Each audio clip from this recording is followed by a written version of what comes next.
Siis tervetuloa seuraamaan tallipäivää. Eka mä heräsin 80. Sit mä puin.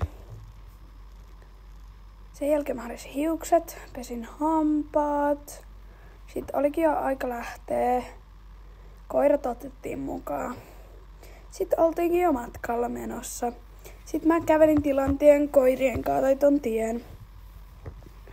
Tosta tallille ja siellä näkyy talli. Sitten mä pääsin tallille, menin sisälle. Silti Nancyä.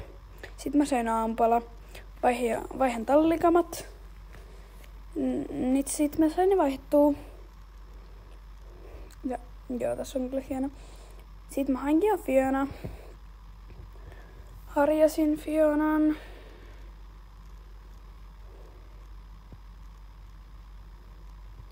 Sitten oli aika laittaa Fionalle toinen pinkki satulahuopa.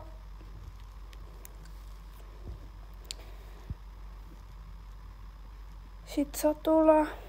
Se on tollainen ihan perussatula. Vähän huono kuvakulma, mut joo. Sitten mennään katsomaan toiselta puolelta. Mä menin katsoa, että se on toiselta puolelta hyvin. Noin. Sitten satula vielä toiselta puolelta vielä kiikku. Mä olin sanonut sen toiselta puolelta. Sitten satula olikin jo valmis. Ja sitten poni oli valmis sit maastoon. Ja nyt loppukäynnit. Vein satulan. Pesin kuolaimet. Prosessi oli tää. Joo. Se pesu ei nyt kauhean hyvin mennyt. Sitten mä laitoin noin. Kuivasin kuolaimet sen jälkeen. Sitten mä pesin Fionaa vähän sienellä.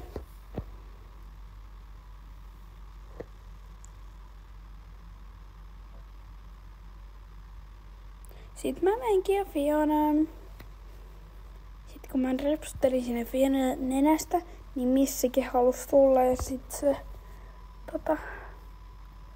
se tuli ja hääsi Fiona.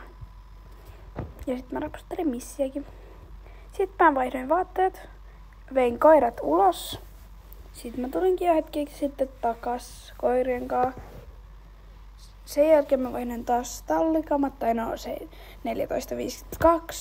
Sitten mä hain Riimun Jorille ja lähdin hakemaan sitä. Sitten mä sain Jorin haettua ja tultiin sitä puomille. Sitten Jori olikin jo puomilla. Harjasin sen.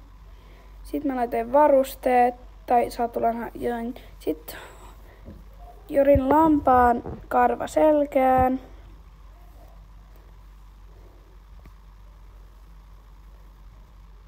Sitten tää ihme joku pöhmuste lisäke juttu. Ihme, mä en tiedä mikä tän nimi on, mut sit se selkään. Ja kunnolla.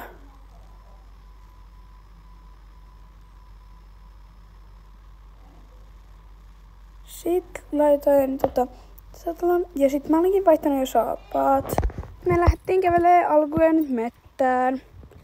Sen jälkeen me tultiinkin jo. Tai siis mä olin käynyt ratsastamassa, niin mä tultiin. Sitten saappaat pois. Mä pesin Jorin sit sen jälkeen. Ja Jori tykkää siitä, kun sitä pestään naamasta. Se on jotenkin tosi iloinen siitä. Ja sit se kuopii, kun se haluaa, että sitä pestään naamasta. Mut joo, mä pesin siis Jorin ihan kokonaan. Sitten mä veinkin jo Jorin ja vein sen Riimun. Sitten mä täyttelin Hessun vesiä. Tai ylipäätänsä vesiä. Sitten mä siivosin Hessun karsina. Sitten mä laitoin sinne kuiviketta. Yhden säkillisen. Sitten mä laitoin sen, niin sitten Hessu takas sinne. Sitten kun se Hessu oli karsinassa, mä laitoin oven kiinni. Sitten mä olin mennyt menin sisälle. Sitten mä vaihdoin vaatteet ja näin. Ja tähän tää maide loppuukin. Moikka!